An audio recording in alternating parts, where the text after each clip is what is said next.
ಒಬ್ಬರೇ ಯಜಮಾನ್ರು ಇರೋದು, ನಾಲ್ಕೆಲ್ಲರ ಇರಲಿ ಇಷ್ಟರ ಇರಲಿ, ಒಬ್ಬರು ಯಜಮಾನರು ಮಾತ್ರ ಜಮಾ ಮಾಡ್ತೀವಿ. ಮತ್ತೆ ಬೋತ್ ಪಿ ಎಲ್ ಕಾರ್ಡ್ ಹೋಲ್ಡರ್ಸ್ಗೆ APL ಕಾರ್ಡ್ ಹೋಲ್ಡರ್ಸ್ಗೆ ಇಬ್ಬರಿಗೂ ಕೂಡ ಜಮಾ ಮಾಡ್ತೀವಿ.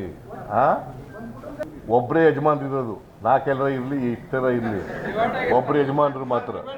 ಕುಟುಂಬದಲ್ಲಿ ಈಗ ನಾವು ಕೇಳ್ತೀವಿ, ಇನ್ಫಾರ್ಮೇಶನ್ ಕೇಳ್ತೀವಿ, ಉಯಿಸಿ ಯಜಮಾನಿ ಅವ್ರು ಮೆನ್ಷನ್ ಮಾಡಿರ್ತಾರೆ, ನಮ್ಮ ಕುಟುಂಬ ಹಿಂಗಿದೆ, ನಮ್ಮ ಕುಟುಂಬದಲ್ಲಿ ಯಜಮಾನಿ ನಾನು ಅಂತ ಹೇಳ್ತಾರೆ.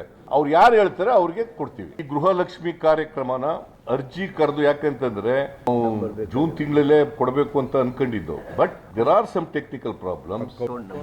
ಅಕೌಂಟ್ ಓಪನ್ ಮಾಡದೇನೆ ಕೊಡಕ್ಕಾಗಲ್ಲ, ಆಧಾರ್ ಕಾರ್ಡ್ ಲಿಂಕ್ ಆಗದೇನೆ ಕೊಡಕ್ಕಾಗಲ್ಲ. ಅದಕ್ಕೋಸ್ಕರ ನಾವು ಈ ಅರ್ಜಿ ಕರೆದು ಅವರಿಂದ ಎಲ್ಲ ಮಾಹಿತಿ ಪಡ್ಕೊಂಡು, ಅಕೌಂಟ್ ನಂಬರ್ ತಕೊಂಡು, ಆಧಾರ್ ಕಾರ್ಡ್ ಲಿಂಕ್ ಮಾಡ್ಕೊಂಡು, ಯಾರು ಯಜಮಾನಿ ಅಂತಕ್ಕಂಥದ್ದನ್ನ ಪಡ್ಕೊಂಡು ಅವ್ರಿಗೆ ಬೋತ್ APL ಕಾರ್ಡ್ ಹೋಲ್ಡರ್ಸ್ಗೆ ಮತ್ತು BPL ಕಾರ್ಡ್